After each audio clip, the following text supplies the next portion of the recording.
አምላክ አሜን። አስቀድሞ የተከበራችሁ በዚህ ቦታ ላይ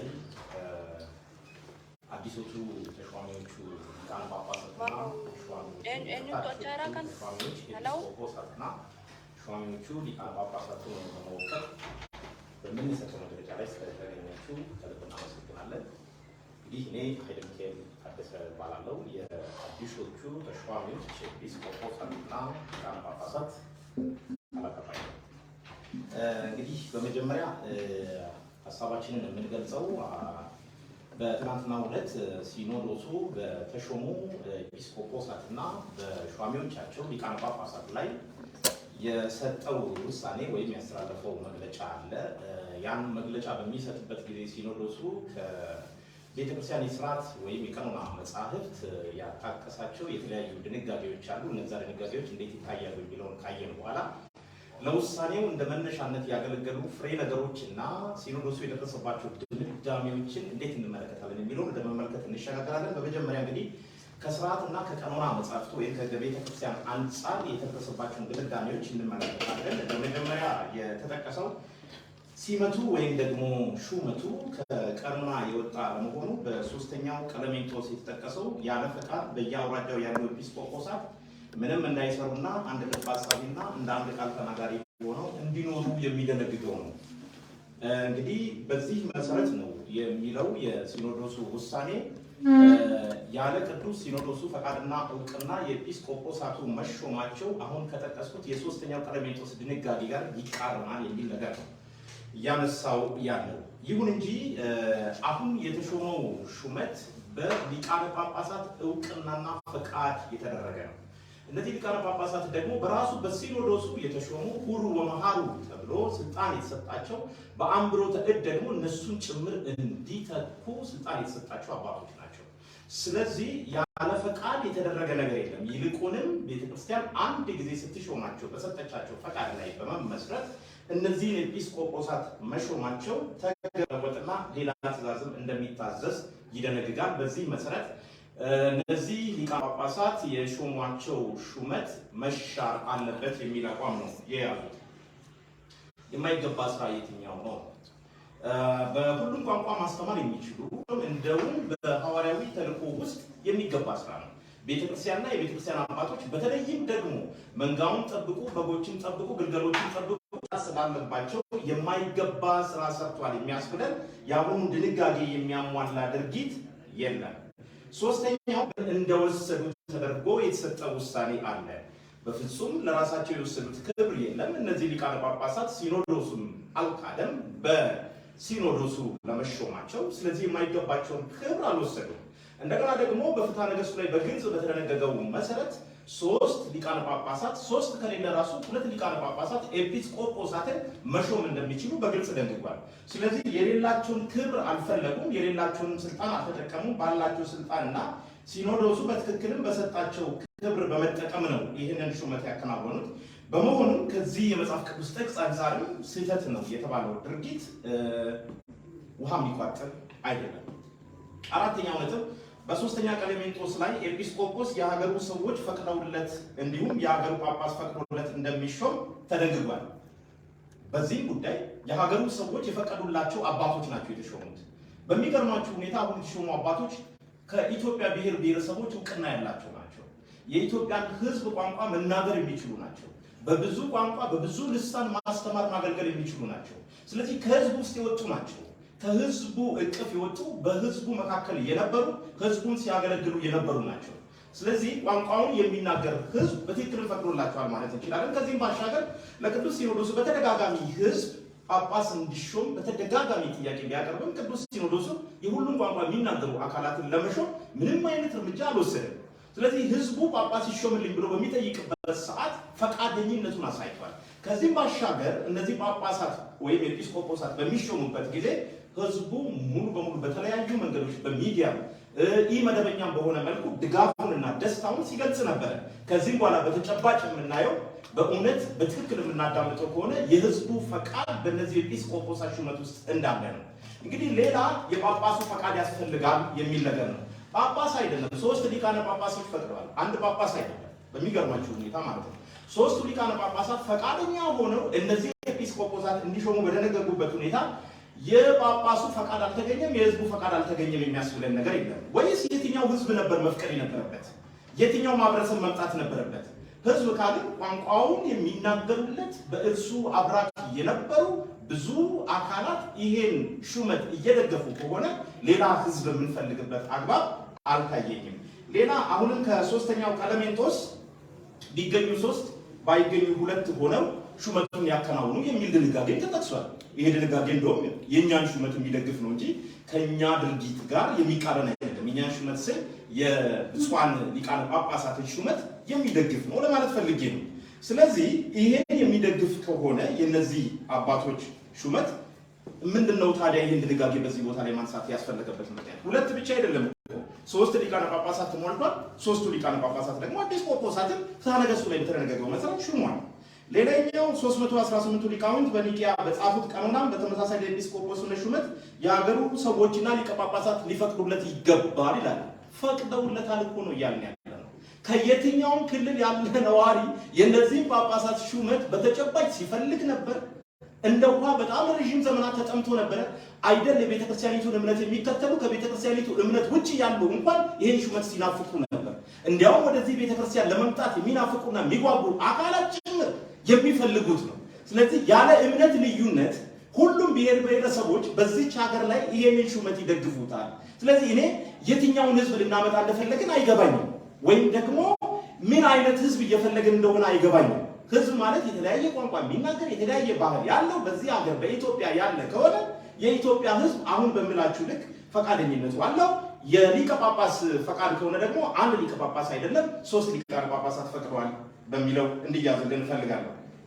ሌላ 318ቱ ሊቃውንት በኒቂያ በጻፉት ቀኖና በተመሳሳይ ለኤጲስቆጶስነት ሹመት የሀገሩ ሰዎችና ሊቀ ጳጳሳት ሊፈቅዱለት እንደሚገባ የተናገሩትን በድጋሚ ተጠቅሷል። አሁን ካነሳሁት የተለየ ነጥብ ስለሌለ በዚህ ሁሉ ለፈው ከለክላል የሚል ነገር ተነስቷል። ኤጲስቆጶሳትን መሾም ወደ ንጉሱ መሄድ አይደለም። ቤተክርስቲያን የሚያገለግሉ በሁሉም ቋንቋ የሚናገሩ አባቶችን መሾም እንጂ ወደ ንጉሱ መሄድ አይደለም። ወደ ንጉሱ መሄድ የሚለው ድንጋጌ በዚህ ቦታ ላይ ለምን እንዳስፈለገ አልገባኝም። አሁን እያደረግን ያለነው እኛ ቤተክርስቲያንና መንግስት የተለያዩ አካላት ናቸው። ይሄ በደርግ ህገ መንግስት ከተደነገገ ቆይቷል። አሁን ባለው ህገ መንግስት ቤተክርስቲያንና መንግስት የተለያዩ ናቸው። መንግስት በቤተክርስቲያን ጉዳይ ወይም በሃይማኖት ጉዳይ ጣልቃ አይገባም። ሃይማኖትም ደግሞ በመንግስት ጉዳይ ወይም በፖለቲካ ጉዳይ ጣልቃ አይገባም። ስለዚህ ወደ መንግስት ወይም ወደ ንጉስ የምንሄድበት አግባብ አልታየም። አሁን ያለው ስርዓት ንጉሳዊ ስርዓትም አይደለም። በዚህ አጋጣሚ ነው ይሄ እንደ ቀላል የሚታይ አይደለም። በህገ መንግስቱ ላይ ያለው ስም ይሄ ነው። ንጉስ የሚል ስም በህገ መንግስቱ ላይ የለም። ጠቅላይ ሚኒስቴር የሚል ስም ያለው ስርዓት ንጉሳዊ አይደለም፣ ወይም ደግሞ ሰለሞናዊ አይደለም። ያለው ስርዓት ፌዴራላዊ ዴሞክራሲያዊ ስርዓት ነው። ያም ሆኖ ግን አሁንም ምንም ወደ ንጉስ የሚያስኬደን ወይም ደግሞ ወደ ጠቅላይ ሚኒስቴር የሚያስኬደን ነገር የለም። መንግስትና ሃይማኖት የተለያዩ ስለሆኑ ሹመቱ ከዛ ጋር ምንም የሚያገናኘው ነገር የለም። እኔ ለምን ይሄ አንቀጽ እንደተደረገ ሁሉ በጣም ግራ ገብቶኛል። ሌላኛው ሰው ሁሉ ማዕረጉን ጠብቆ ይኑር የሚለውም የቀኖና ስርዓት ወይም ድንጋጌ ተጥሷል የሚል ነገር ተነስቷል። ማነው ታዲያ ማዕረጉን ጠብቆ ያለው ነው? እንዲያውም እኮ ሊቃነ ጳጳሳቱ ከተሰጣቸው ማዕረግ ውስጥ አንዱ ኤጲስቆጶሳትን የመሾም ስልጣን እኮ ነው። ሐዋርያዊ ተልእኮን ከዳር የማድረስ ስልጣን እኮ ነው። ይሄን ማዕረጋቸውን የጠበቁት ምናልባት ከዚህ በተለየ ማዕረጉን ያልጠበቀ አካል ካለ በዛ ርዕሰ ጉዳይ ላይ መነጋገር ነው እንጂ እነዚህ ኤጲስቆጶሳት የሾሙ አካላትም ሆነ የሾሙ ኤጲስቆጶሳት ማዕረጋቸውን አልጠበቁም የሚያስብልን ነገር የለም። ሌላኛው ከህግ አንጻር የመጨረሻው ነጥብ ከህገ ቤተክርስቲያን አንቀጽ 16(3) 37 እና 18(1) አንጻርም የተሰጡ ትንታኔዎች አሉ። በእነዚህ ትንታኔዎች ላይ የተነሱት መሰረታዊ ነጥቦች ምንድናቸው? ሹመቱን ማከናወን ያለበት ቅዱስ ሲኖዶሱ ነው። ቅዱስ ሲኖዶሱ ፍላጎት ሲኖረው ኤጲስቆጶሳትን ይሾማል እንጂ በእነዚህ 3 ሊቃነ ጳጳሳት የሚሾም ሹመት የለም የሚል ነገር ነው። አሁን ወደ መሰረታዊ ነገር ነው። ሹመቱ ለምንድን ነው ያስፈለገው? ሹመቱ ያስፈለገው ሐዋርያዊ ተልእኮን ከዳር ለማድረስ ነው። ይሄ ደግሞ ከመድኃኒታችን ኢየሱስ ክርስቶስ ለሐዋርያት በግልጽ የተሰጣቸው ስልጣን ነው። ይሄንን ከዳር ለማድረስ ሲባል የተደረገው ድርጊት ከህገ ቤተክርስቲያን ጋር ይቃረናል ወይስ አይቃረንም ሳይሆን መታየት ያለበት በመጀመሪያ የተደረገው ነገር ሐዋርያዊ ተልእኮን ከዳር ያደርሳል ወይስ አያደርስም የሚለው ነገር ነው። የተደረገው ነገር ከሁሉም የኢትዮጵያ ብሔር ብሔረሰቦች እንዲኖረው። ስለዚህ አንዳንድ ጊዜ በነገራችን ላይ በአባቶች መልካም ፈቃድ እኮ የቀኖና ስርዓቱም የሚሻሻልበት ጊዜ እኮ አለ። በህግም ሳይወጣ በተግባርም ስርዓቱ ሳይሟላ በብፁዓን አባቶች መልካም ፈቃድ የተለያዩ ነገሮች የሚደረጉባቸው ጊዜያት አሉ። በህግም እንደ አጠቃላይ ህግ ባለሙያዎች ልትረዱኝ ትችላላችሁ። ሰብስታንቲቭ ሎው እና ፕሮሲጀራል ሎው የሚባሉ ነገሮች አሉ። ሰብስታንቲቭ ሎው መብቶችን የሚደነግጉ ናቸው። ፕሮሲጀራል ሎዎች ደግሞ እነዚህ መብቶች ተግባራዊ የሚሆኑበትን ስርዓት የሚያመላክቱ ናቸው። አንዳንድ ጊዜ ፕሮሲጀራል ሎዎች ወይም ደግሞ የስነ ስርዓት ህጎች መብቶችን የሚያደናቅፉበት ጊዜ ካለ ፕሮሲጀራል ህጎቹ ፍሌክሲብል መሆን መቻል አለባቸው። እውነት ለመናገር ደግሞ ፍሌክሲቢሊቲውን ሳይኖር የጣስነው የፍትሐ ነገሥት ወይም የቀኖና ወይም የስርዓት ድንጋጌ የለም። በግልጽ በፍትሐ ነገሥቱ ላይ የተባለውን ነገር ነው የተገበርነው። እሱም ቢሆን ግን በተለይም ከህገ ቤተክርስቲያኑ አንጻር ቢሆን ዋነኛው መታየት ያለበት ዶግማው ነው። ዶግማው ደግሞ ወንጌሉ ከዳር መድረስ አለበት ነው። ሌላኛው ከቤተክርስቲያን ባህሪያት አንጻር መታየት ያለበት ነገር አለ። ከቤተክርስቲያን ባህሪያት ውስጥ የምናየው አንደኛ ቤተክርስቲያን ሁላዊት ናት፣ የሁሉ ናት። የሁሉ የሆነችው ቤተክርስቲያን ደግሞ የሁሉ መሆኗ የሚገለጸው በብዙ ቋንቋ በመናገር በብዙ ባህሎች ውስጥ በመኖር የሁሉንም ኢትዮጵያ ብሔር ብሔረሰቦች ብቻ አይደለም የዓለምን ህዝቦች ሁሉ ለመድረስ በመስራት ነው ቤተክርስቲያን የሁሉም መሆኗ የሚረጋገጠው። ስለዚህ የነዚህ ኤጲስቆጶሳት ሹመት ቤተክርስቲያን የሁሉም መሆኗን ማሳያ ነው፣ ማረጋገጫችን ነው። እስካሁን ድረስ በነበረው ሁኔታ ቤተክርስቲያን በሆነ ቦታ ላይ ብቻ ተከትራ የነበረች 85 ሊቃነ ጳጳሳትን 85% የሚሆኑ ሊቃነ ጳጳሳትን ብንመለከት በሆነ ቦታ ላይ የተከተሉ ነበሩ። ያንን ኮምፖዚሽን ወይም ስብጥር በማስተካከል ብፁዓን አባቶችን ከሁሉም ቦታ በመመልመል የሁሉም ወከሉ ማለት የሲኖዶስ ስብጥር ከሁሉም ብሔር ብሔረሰብ አውጣቶ የተሟላና ኢትዮጵያዊ መልክ ያለው ለወደፊት ደግሞ እግዚአብሔር ከረዳን ኢትዮጵያዊ አይደለም ዓለም አቀፋዊ መልክ ጭምር ያለው ውግዘቱ የተደረገው ማለት ነው። ፓትርያርኩ እንዳልፈረሙ አንዳንድ መረጃዎች አሉ። እውነት ለመናገር ደግሞ አስተውላችሁ እንደሆነ የተለያዩ አበይት በዓላት ላይ እንደ ጥምቀት፣ እንደ ገና፣ እንደ ፋሲካ አይነት በዓሎች፣ እንደ መስቀል አይነት በዓሎች ላይ መግለጫ በሚሰጡበት ጊዜ ቅዱስ ፓትርያርኩ ራሳቸው ነበር የሚያነቡት። አሁን ግን ራሳቸው ሲያነቡ አላየንም። እንዲያውም መግለጫውን አስቀድመው የተለያዩ ማህበራትና የተለያዩ ግለሰቦች በማህበራዊ ሚዲያዎቻቸው ላይ ሲለቁ አይተናል። ይሄ የሚያሳየው መግለጫው በእውነት በቅዱስ አባታችን መልካም ፈቃድ እንዳልሆነና በእውነትም ደግሞ በዛ ውስጥ ያሉ ብፁዓን አባቶች ሁሉም አባቶች ፍላጎት ነው ብለን መደምደም እንደማንችልና ጥቂት አካላት ጉዳዩን አጣልፈውት ይቺን ቤተክርስቲያን ሊያፈርሱ የሚፈልጉ አካላት የዚች ቤተክርስቲያን የውስጥ ጠላቶች ግን ወዳጆች የሚመስሉ በመቆርቆር እና የአዞ እንባ በማንባት አጣልፈው የወሰኑት ውሳኔ ነው እንጂ በእውነት የሁሉም ብፁዓን አባቶች ውሳኔ ነው የሚል እምነት የለንም። በተለይም የቅዱስ ፓትርያርኩ ፍላጎትና ፈቃድ በዚህ ውሳኔ ውስጥ የለም የሚል ሙሉ እምነት ነው ያለን። እንግዲህ በሚገርሙ ሁኔታ የአሁኑ ኤጲስቆጶሳት ሹመት አዲስ አይደለም፣ ድሮም ነበረ። በተለይ ደግሞ በአሁኑ ሰዓት ደግሞ አሁን ባለው ሲኖዶስ በካናዳ ላይ አንድ ኤጲስቆጶስ ተሹሟል፣ በአንድ ሊቀ ጳጳስ ማለት ነው። ሲኖዶሱ እውቅና ሰጥቷል። ለዚህ ለምን ታዲያ አሁን ከኢትዮጵያ ብሔር ብሔረሰቦች ኤጲስቆጶሳት በሚሾሙበት ጊዜ እንደ ወንጀል ሊታይ ይችላል? ከዛ በፊትም እኮ ቤተክርስቲያኒቷ እኮ በራሷ ፓትርያርክ ሾማለች እኮ። የመጀመሪያው ፓትርያርክ በግብፅ ኦርቶዶክስ የተሾሙት ከሞቱ በኋላ እኮ ፓትርያርክ ለመሾም እኮ ወደ ግብፅ አገር እኮ አልተሄደም። እዚሁ ያሉ ጳጳሳት ናቸው ተሰብስበው ፓትርያርክን የሾሙት። ታዲያ ጳጳሳት ተሰብስበው ፓትርያርክን መሾም ከቻሉ ሊቃነ ጳጳሳት ተሰብስበው እንዴት ነው ኤጲስቆጶሳትን መሾም የማይችሉት? እናም በቤተክርስቲያኒቱ ትሬንድ ውስጥም የተለመደ ነው። ይሄ የቤተክርስቲያን አንድነት የሚከፍልም አይደለም፣ ስርዓቷንም ያጣረሰ አይደለም። የበለጠ የጎደለውንና የተጣመመውን ነገር የሚሞላና የሚያቃና ነው ማለት እንችላለን። እንግዲህ ውሳኔውን እንመልከተው። እንግዲህ እስካሁን ያየናቸው የተመሰረቱባቸውን ድንጋጌዎች የፍትሐ ነገሥትና የሌሎች የሥርዓት መጻሕፍትና እንዲሁም የሕገ ቤተክርስቲያን ድንጋጌዎች ነበር ያየነው። አሁን ምንድነው ውሳኔው የሚለውን ነገር እንመልከት። አንደኛ ስልጣነ ክህነትና የማዕረግ ስማቸው እንዲወሰድ እና ለወደፊት በስማቸው በቀድሞ ስማቸው እንዲጠሩ የሚል ነው። እኔ ይሄ የግለሰብ ነፃነትንም የሚቀናቀን ነው። ወይ ስልጣነ ክህነቱ ተወሰደ ይሁን የማዕረግ ስሙ ተወሰደ፣ ወደፊት ደግሞ መጀመሪያ በተሰየሙት ስማቸው እንጂ በሌላ ስም መጠራት አይችሉም ብሎ በግል ስማቸው ላይ መወሰኑ ይሄ የግለሰብ ነፃነትና መብትም ላይ ጭምር የቆመ ነው። እርግጥ ነው ወደ ምዕራባውያኑ በምትሄዱ እንደዚህ ስም ላይ ማንም ለሰው ስም መሰየም አትችልም። ስም ኔሚንግ ስም ማውጣት በራሱ የቤተሰብ አንዱ ፕሪቪሌጅ ነው። ከዛ በኋላ በስሙ ላይ መወሰን ያለበት ባለቤቱ ነው። ስለዚህ ቀድሞ በተሰየመ ስማቸው እንዲጠሩ የሚል ነው። እሺ ለምሳሌ አቡነ ኤዎስጣቴዎስ የቀድሞ ስማቸው አራርሳ ነበረ። አቡነ አራርሳ ቢባሉ ፈቃደኛ ናቸው? እንግዲህ አብረን የምናየው ይሆናል። ሌላ በህይወትም ሆነ በሞት ማናቸውንም መንፈሳዊ አገልግሎት እንዳያገኙም ተወስኗል። በጣም የሚገርም ነው። በህይወትም ሆነ በሞት ያ ማለት የቀብር ቦታ ጭምር መከልከልን ያጠቃልላል።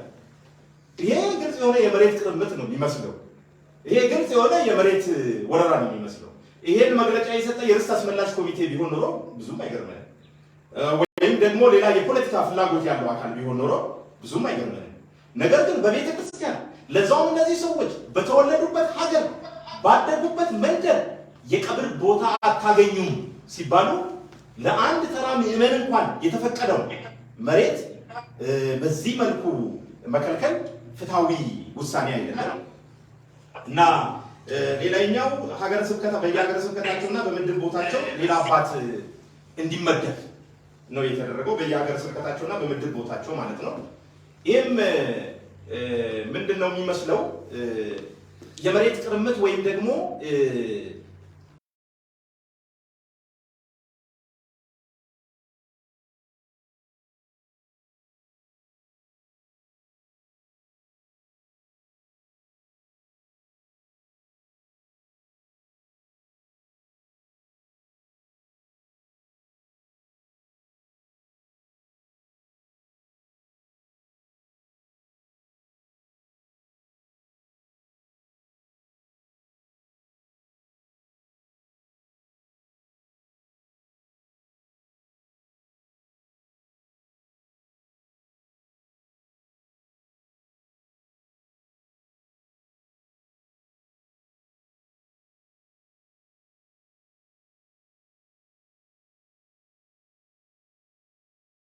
ከሰራተኛ መብት ጋር የሚቀር ነው። ከመሰረታዊ የሰው ልጅ መብት ጋር ሰው የፈለገውን ስራ በፈለገው ቦታ ሰርቶ የመኖር ኳሊፋይ ካደረገ ብቁ ከሆነ ለዛ ስራ ቦታ የሚመጥን ከሆነ ይሄን ሀሳብ ብቻ በመደገፉ ምክንያት እርምጃ እንዲወሰድበት ጭምር ነው የተወሰነው። እጅግ በጣም የሚያሳዝን ነው። ሌሎችም ድጋፍ እንዳይሰጡ ጥሪ ለማድረግ ተሞክሯል። እንግዲህ ይሄ የሚሳካና የተሳካ አልመሰለኝም። እስካሁን ባለው የኢትዮጵያ ብሔር ብሔረሰቦች በነቂስ ይህን ሀሳብ እየደገፉት ነው። በሶሻል ሚዲያም እያየን ነው። በተለያዩ ኢመደበኛ በሆኑ መንገዶች ደግሞ የህዝቡንም የልብ ትርታ እያዳመጥን ነው የምንገኘው። ስለዚህ የሌላውን ድጋፍ መከልከል አይችሉም። ምናልባት ሊሞክሩ ይችሉ ይሆናል እንጂ ይሄ ህዝባዊ ነገር ነው። ይሄ ህዝባዊ መሰረት ያለው ነገር ነው። የሆነ ቦታ ላይ ብቻ ተከትሎ ወይም የሆነ መንደር ላይ የሆነ ጎጥ ላይ ብቻ ተከትሎ ያለ ጉዳይ ሳይሆን የሁሉንም የኢትዮጵያ ብሔር ብሔረሰቦች በር የሚያንኳኳ ጉዳይ ስለሆነ በዚህ ጉዳይ ላይ ድጋፍ የሚያገኝ ጥሪ ያቀረቡ አልመሰለኝም። ግን በዚህ ደረጃ ተደፍሮ ሰው ሁሉ የጥፋቶቻቸው ተባባሪ እንዲሆን ሰው ሁሉ አባት ናቸው የሚለውን ብቻ ፈርቶ ስልጣነ ክህነታቸውን ጵጵስናቸውን ብቻ ፈርቶ ከዛ በኋላ በማያሳምነውም ነገር ኃጢአትም ቢሆን አብሯቸው እንዲተባበር ጥሪ ማቅረባቸው በእውነት ተገቢነት ያለው አልነበረም። ከአንድ አባት የምንጠብቀው ነገር በመልካም ነገር ላይ ነበር ለህዝቡ ጥሪ ሊያቀርቡ የሚገባው ማለት ነው። ሌላ የቤተ ክርስቲያኒቱ አካላት የመከላከል ስራ እንዲሰሩ ጭምር ጥሪ ቀርቧል። ይሄ ጦርነት ነው የሚመስለው። በተለይ በቅርብ በተለያዩ ቦታዎች የዚህን የኤጲስቆጶሳትን ሹመት የሚቃወሙ ሊቃነ ጳጳሳት በሚኖራቸው ሀገረ ስብከቶች የተለያዩ የመሳሪያ ክምችቶች ተገኝተዋል። በተለያዩ ቦታዎች ለተለያዩ ወንጀል የተለያዩ ስልጠናዎች እየተደረጉ እንደሆነ ሚዲያዎች በግልጽ ይናገራሉ። አሁን እንግዲህ በእነዚህ የጦር መሳሪያ ተዘጋጅተናል፣ ሁሉ ነገር አለ፣ ትጥቃችን አለ፣ ስለዚህ እርምጃ ወሰዱ እንደማለት ያለ አባቶች ላይ የተሾሙ ኤጲስቆጶሳት ላይ ወይም ሊቃነ ጳጳሳቱ ላይ ወይም ይህን ሀሳብ በሚደግፉ ላይ እርምጃ ወሰዱ ብሎ የጦርነት ነጋሪት እንደመጎሰም ያለ ነው እና ይሄን ደግሞ ያው የተወሰኑ አባቶች ተለማምደውታል። ከዚህ በፊትም በነበረው የሀገሪቱ ሁኔታ ሰላምን መስበክ ሲገባቸው በግልጽ የጦርነት ነጋሪት ሲጎስሙ ነበረ። አሁን ደግሞ የኤጲስቆጶሳቱ ሹመት በመቃወም ያኔ ያልተሳካላቸው የጦርነት ጥሪ በዚህ አጋጣሚ እንኳን እንዲሳካላቸው በማሰብ ይመስላል የመከላከል ስራ። ምንድነው የመከላከል ስራ? ጦር ይዞ የመጣ የለም፣ ነፍጥ ይዞ የመጣ የለም። ሐሳብ ነው የተገለጸው። ምንድነው የመከላከል ስራ? ነገሮች በህግና በህግ አግባብ መሄድ ሲችሉ የመንግስት የህግ አካል በቦታው ሳለ ምንድነው የመከላከል ስራ ማለት ምንድነው? መንግስትስ ምንድነው ሮሉ? ሙሉ በሙሉ እኮ እነዚህ ሰዎች እኮ የመንግስትን ኃላፊነት ሁሉ እኮ ለራሳቸው እኮ ጠቅልለው ተቀብለውታል። አሁን እኮ መንግስትም እኛ ነን፣ ህግም የምናስከብር እኛ ነን፣ ስልጣኑን በእኛ እጅ ነው ያለው፣ መሳሪያውን በእኛ እጅ ነው ያለው፣ ገንዘቡን በእኛ እጅ ነው ያለው፣ ሀገሪቱን በእኛ እጅ ነው ያለችው የሚል አይነት እኮ ከባድ የሆነ ህልውናችንን እኮ ጥያቄ ውስጥ የሚያስገባ ማስፈራሪያ ነው እኮ። ይሄ እኮ ለቤተ ክርስቲያኒቱ ስጋት የሆነ መግለጫ ነው። ስለዚህ ከዚህም አንፃር እጅግ በጣም የሚያሳዝንና ተቀባይነት የሌለው አይነት ውሳኔ ነው። ሌላ ስምን አርማን እና የመሳሰሉትን እንዳይጠቀሙ እነዚህ ብፁዓን አባቶች እንዳይጠቀሙ ተከልክሏል። እኔ ከሁሉ የገረመኝ አርማው ነው። ብዙ ጊዜ ስንከራከር ነበር። በህገ ቤተ ክርስቲያን ላይ የተጠቀሰው አርማ መደቡ ነጭ ነው፣ አረንጓዴ፣ ቢጫ፣ ቀይ አይደለም። ከየት አመጣችሁት? ህገ ቤተ ክርስቲያኑ ራሱ አልተሻሻለም እኮ። ካልተሻሻለ ይሄን ህግ ነው ተግባራዊ ማድረግ ያለብን ብለን ስንከራከር ነበር። እና ሁሉ ሰው ጆሮ ዳባ ልበስ ብሎ አርማው አረንጓዴ፣ ቢጫ፣ ቀይ የሆነ የቤተ ክርስቲያን አርማ ሲጠቀም ነበር። አሁን ለየትኛው አርማ ይሆን የሚከራከሩት? የትኛውን ማለት ግራ አጋባል። በአንድ በኩል በህገ ቤተ ክርስቲያን ላይ የተደነገገው አርማ አለ መደቡ ነጭ የሆነ፣ በሌላ በኩል ደግሞ በተግባር የሲኖዶሱ አባላትን ጭምር አባቶችን ጭምር እየተጠቀሙት ያለ መደቡ አረንጓዴ፣ ቢጫ፣ ቀይ የሆነ አርማ አለ። የትኛው ላይ ነው ክልከላ ማድረግ የሚችሉት? አረንጓዴ፣ ቢጫ፣ ቀይ ላይ በዚህ ልክ ክልከላ ማድረግ ይቻላል ወይ? የተለያዩ አካላት አረንጓዴ፣ ቢጫ፣ ቀይ ክሌም የሚያደርጉበት የየራሳቸው ፖለቲካዊ ምክንያት አላቸው። ስለዚህ ይሄንን አርማ ወይም ቀለም መጠቀም አትችልም ተብሎ መከልከል ይቻላል ወይ? እና እኔ እንደውም እነዚህ አባቶች በኢትዮጵያውያን ምለው የሚሳሉ እንደመሆናቸው መጠን ሊያበረታቱ ይገባ የነበረው አረንጓዴ፣ ቢጫ፣ ቀይን ዋካችሁ ያዙልን ብሎ ነበር ሊለምኑን የሚገባው እና እንጂ በኢትዮጵያዊነት እምላለሁ እሳላለሁ ብሎ የሚያስብ በእነሱ እሳቤ መሰረት ደግሞ አረንጓዴ፣ ቢጫ፣ ቀይ ብቸኛው የኢትዮጵያዊነት መለያ ነበረ። ስለዚህ በእነሱ እሳቤ ኢትዮጵያውያን እነሱ ብቻ ናቸው፣ ሌሎቹ አይደሉም ማለት ነው፣ አይመለከታቸውም ማለት ነው። ይሄ በቤተክርስቲያን አባቶች ሲታሰብ እና ሲወሰድ በጣም ያሳዝናል። ፖለቲከኛ በዚህ ልክ ቢያስብ እንግዲህ ያ የራሱ ቪው ነው፣ ወንጀል እስካልፈጸመ ድረስ ብለን ልናልፉ እንችል ይሆናል። የቤተክርስቲያን አባቶች ግን በዚህ መልኩ ህዝቡን የሚከፋፍል አንድነቱን የሚጎዳ የበታችነት ስሜት እንዲሰማው፣ የመለየት፣ የመነጠል፣ የመገንጠል ስሜት እንዲሰማው፣ ሀገራዊ ስሜት እንዳይሰማው የሚያደርግ አይነት መግለጫ መስጠት እጅግ በጣም የቤተ ክርስቲያን አንድነት ጠብቀናል ብለው በሚመጻደቁ አባቶች ሲገለጽ ደግሞ በጣም ያሳዝናል። ስለዚህ ስምን በተመለከተ ኦርቶዶክሳዊነት ዓለም አቀፋዊ ስም ነው ማለት ኢትዮጵያ ላይ ብቻ ያለ አይደለም፣ ዓለም አቀፋዊ ስም ነው። እምነቱን ለሚከተሉ ሰዎች የተሰጠ የወል ስም ነው። ያንን ስም እንዳንጠቀም ምንም የሚከለክለን የለም። እኛ እኮ ከኢትዮጵያ ብቻ አይደለም እኮ ለእኛ እኮ ኢትዮጵያዊነትን እኮ የወሉ አካላት ሊሰጡንም ሊነሱንም አይችሉም እኮ። ስለዚህ እኛ አሁን ያለነው የኢትዮጵያ ኦርቶዶክስ ቤተክርስቲያን ሁሉም ብሔር ብሔረሰብ ያማከለ ሹመት ተከናውኗል ነው ያለ። ስለዚህ ከዚህ አንፃር ስሙንማ በተሻለ መልኩ መጠቀም ያለብን እኛ ነው። ቀድሞ የነበረው ሲኖዶስ የኢትዮጵያ የሚባል የኢትዮጵያ ነበር።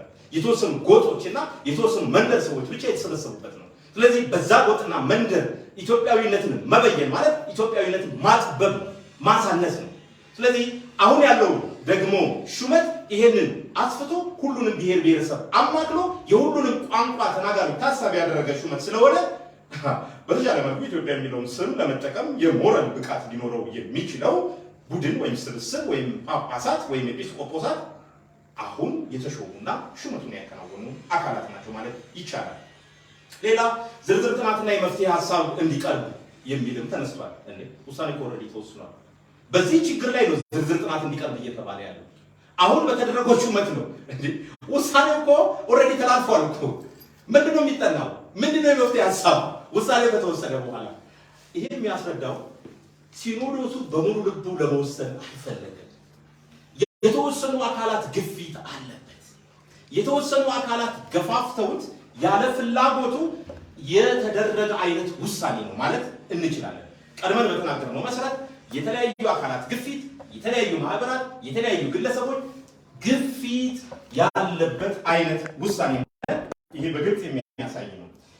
ሌላኛው እንግዲህ ውሳኔውን ከጠቅላይ ሚኒስቴሩ ጀምሮ እስከ ታች ድረስ ማሳወቅ፣ እስከ ታች ባሉ የመንግስት አካላት ዘንድ ማሳወቅ የሚለው እኔ ብሆን የማፍርበት ውሳኔ ስለሆነ ከጠቅላይ ሚኒስትሩ ጀምሮ እስከ ታች ላሉ የመንግስት አካላት ይህንን ውሳኔ ማሳወቅ አለባቸው ብዬ አላስብም። እኔ በቦታው ኖሮ አረባካችሁ አያዋጣንም፣ ይሄ ያሳፍራል፣ እንዴት አድርገን ጠቅላይ ሚኒስትሩ ቴብል ላይ እናስቀምጠው፣ እንዴት አድርገን ነው ታች ያሉ የመንግስት አካላት መዋቅር ዘንድ እንዲህ የሚያሳፍር ውሳኔ አንፈልጋችሁም ብለን የኢትዮጵያን ሕዝብ ብሔር ብሔረሰቦችን አንፈልጋችሁም ብለን በቋንቋቸውና በማንነታቸው ምክንያት ተጠይፈን በእነሱ ዘንድ የተሾሙትን ጳጳሳት እንደ ጥፋተኞች ተመልክተን እንዴት አድርገን ነው ይሄ ውሳኔ ኮርተንበት መልሰን ደግሞ ከብሔር ብሔረሰቦች ለተዋቀረው የመንግስት አስተዳደር ከጠቅላይ ሚኒስትሩ ጀምሮ እስከ ታች የመንግስት አካላት የምናቀርበው የሚለውን ነገር ሳስበው በጣም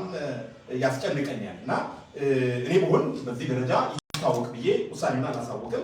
ይሄ እንግዲህ የአካሄድ ስህተትም ሊሆን ይችላል። ሌላ ለምዕመናን ግንዛቤ አስጨብጠው የንቅናቄ መድረክ መፍጠር ነው። ይሄ የንቅናቄ መድረክ ማለት ለሌላ ዓመት ለማነሳሳት አንዳንድ አባቶች እያሰቡ ስለሆነ የተሰጠ ውሳኔ ነው። ይሄን በተግባርም አይተናል። አሁንም በቅርብም ከኤጲስቆጶሳቱ ሲመት በኋላ በተለያዩ ከተሞች ለምሳሌ በቅርብ በቢሾፍቱ ደወል ተደውሎ ህዝቡ ሁሉ እንዲሰበሰብ ተደርጎ ነበር። ህዝቡ ሁሉ ተሰብስቦ ችግር ላይ ነን፣ እንደዚህ አይነት ሰቆቃ ውስጥ ነን፣ እንደዚህ አይነት ስቃይ ላይ ነን የሚል ጥሪ ተደርጎላቸው ነበር እና የለየለት ጦርነት ውስጥ እንዲገባ የሚፈልጉ አካላት በነገራችን ላይ በውሳኔው ላይ ደም መፋሰስ ምናምን የሚለው ነገር አለው። በሚገርም ሁኔታ ማለት ነው። ደም መፋሰስ ምን እንዳመጣው አላውቅም። መጫረስን ምን እንዳመጣው አላውቅም። የሰላምን ስብከት የምትሰብክ ቤተክርስቲያን መብቷንም ማስከበር ያለባት በሰላማዊ መንገድ ነው። መናገርም ያለባት በሰላማዊ መንገድ ነው። በፍቅር ነው ማሸነፍ ያለባት እንጂ በጦር ኃይል አይደለም። እንዴ ማንም ቢሆን በጦር ኃይል መብቱን እንዲያስከብር አልተፈቀደለትም በቤተክርስቲያን ማለት ነው። እነዚህ ሰዎች ግን ጦርነትን ይሰብኩናል። ጌታችን ኢየሱስ ክርስቶስ ማርቆስ የሚባለውን ሰውዬ ጴጥሮስ ጌታ ተይዞ የማርቆስን ጆሮ ሲቆርጥ ሰይፍ የሚያነሱት በሰይፍ ይጠፋል፣ ሰይፍ አታንሳ ብሎ ኢየሱስ ወዲያውኑ የማርቆስን ጆሮ ፈወሰለት። ይሄ የሚያሳየው የቤተ ክርስቲያን ተልዕኮ ከዳር የሚደርሰው የሆነ መድረክ ላይ ቆሞ ወደ እምነት ላይ ቆሞ ወይም ደግሞ መግለጫ አውጥቶ ጦርነት በማወጅ ሳይሆን ሰላማዊ በሆነ መንገድ በሰከነ መንገድ ነው። ግን ከዚህ ወጥቶ ለምዕመናን ግንዛቤ አስጨብጦ ምዕመናንን ደግሞ የችግሮቻቸው ሰለባ ለማድረግ ይሄ ጉዳዩን ያልተገነዘበ የድሃ ልጅ በማይመለከተው ነገር ገቢ ባልሆነ ነገር ውስጥ በስሜት ገብቶ እንዲጎዳ ለማድረግ ማሰብ ይሄ ኃላፊነት የጎደለው ውሳኔ ነው፣ እውነት ለመናገር ማለት ነው።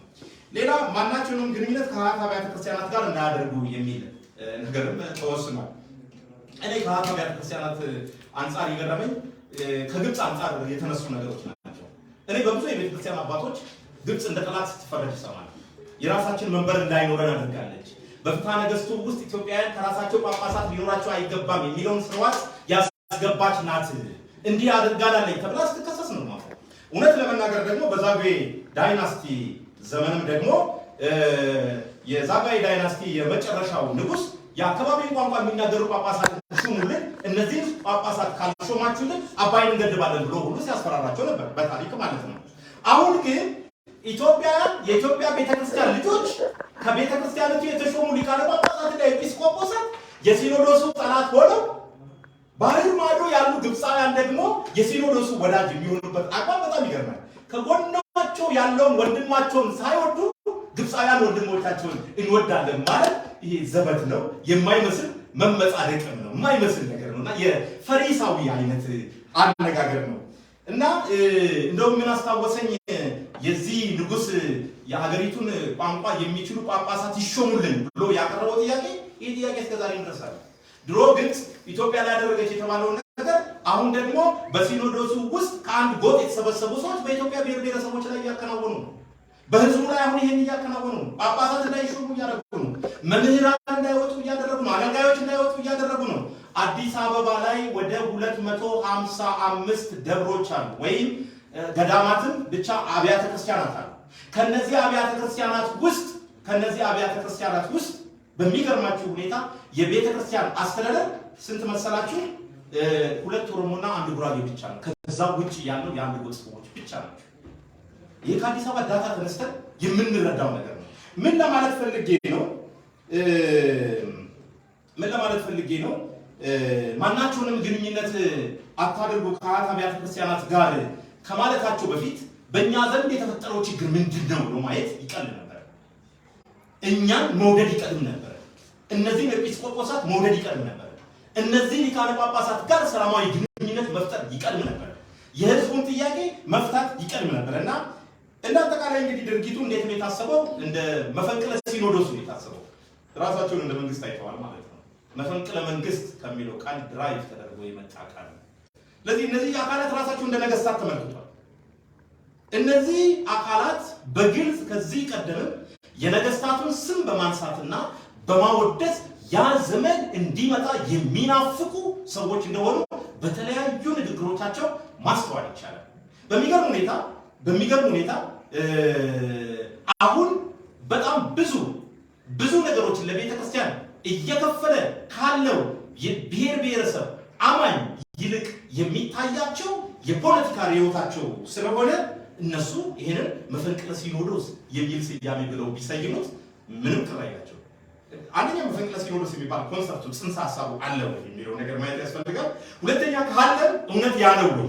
መፈንቅለ ሲኖዶስ አይደለም የተደረገው የሁሉም ቋንቋ የሚናገሩ ኤጲስቆጶሳት ተሾሙ።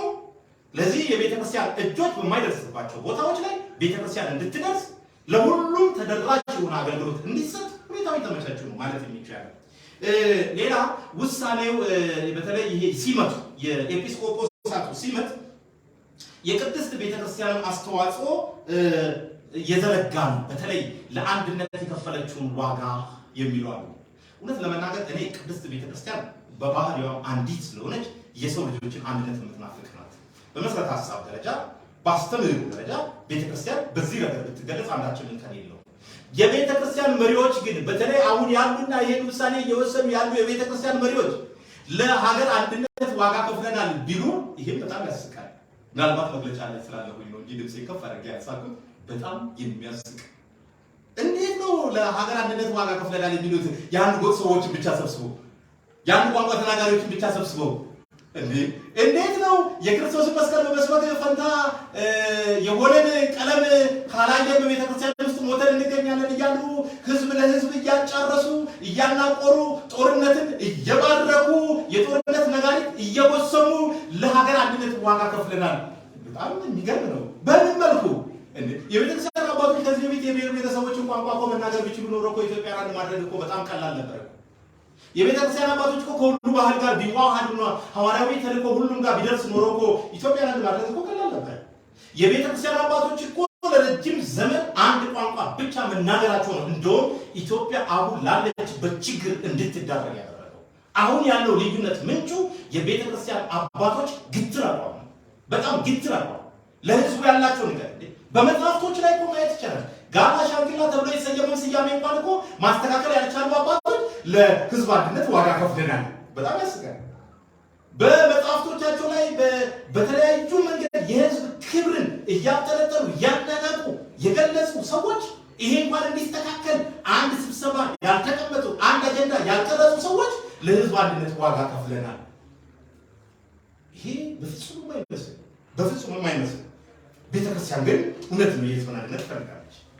አስተምሯም ስለ አንድነት ስለ ሁሉም አንድነቱ ግን አሁን በአንድ ጎጥ ላይ ያሉ አባቶች እንደሚሉት በአንድ ቋንቋ ላይ የተመሰረተ አይደለም፣ በአንድ ባህል የተመሰረተ አይደለም። የአንድነት ኢምፓየርን የመመለስ ቅዠትም አይደለም። የአንድነት ሰለሞናዊ ስርወ መንግስትን የመመለስ ቅዠትም አይደለም። የአንድነት ከተሞቻችንን ወደ ናዝሬትና ደብረ ዘይት የመቀየር ቅዠት አይደለም። ያ አንድነት በዶክትሪን በዶግማ በመሰረተ እምነት በአስተምህሮ በአስተሳሰብ ላይ የተመሰረተ በመንፈሳዊነት ላይ የተመሰረተ አንድነት ብቻ ነው። ስለዚህ ይሄን አንድነት ሁሉ አላደረጉም አባቶች። የምንም ጥያቄ የለውም። እንደውም ለብዙዎቻችን መጫረስ በጣም ብዙ አባቶች ምክንያት ሆኗል። በጣም ብዙ አባቶች ባህሎቻችንን እየናቁ የኢሬቻን ስነ ስርዓት እያጣጣሉ ዋቅ ጉራቻን ሰይጣን ነው እያሉ ፈይሳ አዱኛን የበላይ አባት ነው ወይ ብለው እያሉ በተለያዩ መንገዶች እኛ ለእግዚአብሔር በምንሰጠው ህዝቡ እንኳን ለእግዚአብሔር በሚሰጠው ስያሜ እየተሳለቁ እያጣጣሉ ያሉ ለጋላ ዲያቆን መቻነሰው እያሉ እንዴ ነው አንድነት?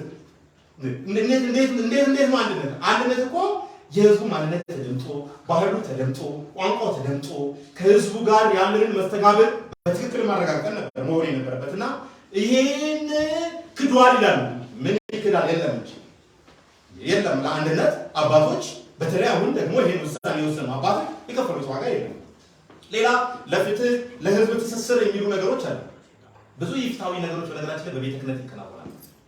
ብዙ ቤተ ክህነት ሰራተኞች በፍርድ ቤትም ተከራክረው ጉዳዮቻቸው ሊፈቱ ያልቻሉ በጣም ብዙ ጉዳዮች አሉ። በቀላሉ የሌበር ኬዝን ማየት ይቻላል። የአሰሪና ሰራተኛ ጉዳይ ላይ አሁን ቤተ ክህነት ላይ ያለው ሮሮ ሰራተኛ ሆኖ ለመቀጠር በብዙ መቶ ሺዎች የሚቆጠሩ እጅ መንሻን ይዞ ለቤተ ክህነት አስተዳዳሪዎች ምን ይግድ እንደ ቤተ ክህነት ኢፍትሃዊነት ያለበት ቤት አለ እንዴ? እንደ ቤተ ክህነት መብት የሚገፈፍበት ቤት አለ እንዴ? እንደ ቤተ ክህነት አምባገነንነት ያለበት ቤት አለ እንዴ? በማን ምክንያት? በአስተምሮ ምክንያት አይደለም፣ በመጽሐፍ ቅዱሱ ምክንያት አይደለም።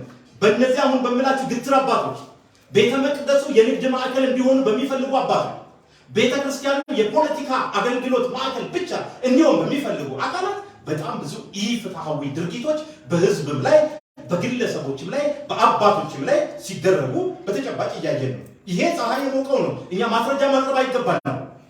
ምናልባት ሰው ቤተ እምነቱን ስለሚያከብር አይ ነቃፊ አልሆንም ብሎ ካላለፈ በስተቀር ነገር ግን አሁን ደግሞ እኛን ከማውገዝ ባሻገር ኤጲስቆጶሳቱና ሊቃነ ጳጳሳቱን ከማውገዝ ባሻገር ከዚህም ዘለው ደግሞ አይ ለሀገር አንድነት እኛ አባቶች የከፈለው ዋጋ ተረስቷል ቢሉ የትኛውን እስኪ በማስረጃ ሞግቱን ብሎ መከራከር ይግድ ስለሆነ ነውና ለፍትህም ሆነ ለአንድነት ለህዝብ ትስስር ብዙ ሊሰሩ ሲገባቸው ብዙ አልሰሩ ማለት ይቻላል። ሌላ ሐዋርያዊ ተልእኮን ማሳካት ሲገባቸው እነዚህ ሊቃነ ጳጳሳት ማለት ነው ሐዋርያዊ ተልእኮን ማሳካት ሲገባቸው መሰረተ እምነትን ሃይማኖታዊ ቀኖናና የአስተዳደር ስርዓትን ጥሰዋል የሚል ነው። ይሄ ድርጊት ሐዋርያዊ ተልእኮን የማያሳካ ሳይሆን የሚያሳካ ነው ተባለ። አስቀድመን ተናገርነው መስለት ማለት ነው። እንደውም እኮ ሐዋርያዊነት ሶስት ኮምፖነንቶች በውስጡ ያሉ ናቸው። አንደኛ ስልጣነ ክህነት በሐዋርያዊነት ውስጥ አለ። ሁለተኛ የአባቶችን አስተምሮ የሐዋርያትን መሰረት ይዞ መቀጠል ዶክትሪኑን ይዞ መቀጠል። ሶስተኛው በብዙ ቋንቋ መናገር የሐዋርያትን መንፈስ ይዞ መሄድ ነው። እኛ አሁን ዶክትሪኑን እንሻራለን፣ የአባቶቻችንን የሐዋርያትን እምነት እንከተላለን እያልን ነው። ስለዚህ ሐዋርያዊ ተልእኮን ከዳር ከማድረስ አንፃር ትክክለኛውን ነገር ፈጽመናል ማለት ነው። ከሐዋርያዊ መንፈስ ወይም ደግሞ በቋንቋ ሁሉም ሰዎች ከመድረስ አንፃር እንዲያውም በዛ ምክንያት ነው ኤጲስቆጶሳቱ የተሾሙት። ይሄም በሐዋርያዊነት ውስጥ የምናየው ነገር ነው። ሶስተኛው ከስልጣነ ክህነት አንፃር ነው። ስልጣነ ክህነቱ ለሁሉም ተደራሽ መሆን አለበት። ልክ እንደ ብሉይ ኪዳን ዘመን ለአሮን ወገን ብቻ ነው ክህነቱ መድረስ ያለበት ማለት አንችልም። አሁን እግዚአብሔር ከመረጠው ከየትኛውም ብሔር፣ ከየትኛውም ቋንቋ፣ ከየትኛውም አካባቢ ይምጣ ስልጣነ ክህነቱ ይገባዋል። ኤጲስቆጶስነቱም በተመሳሳይ መልኩ ይገባዋል እና ሐዋርያዊ ተልእኮን መፈጸም የሚቻለው እንዲያውም በዚህ መንገድ ነው ለማለት ፈልጌ ነው። ሌላ ውስጥ የኤጲስቆጶሳቱ ሹመት ቤተክርስቲያን ከፖለቲካ የጸዳች መንፈሳዊ ተቋምነቷን የዘረጋ ነው ይላል። ያስታወሰ ነው የዘረጋ አይደለም።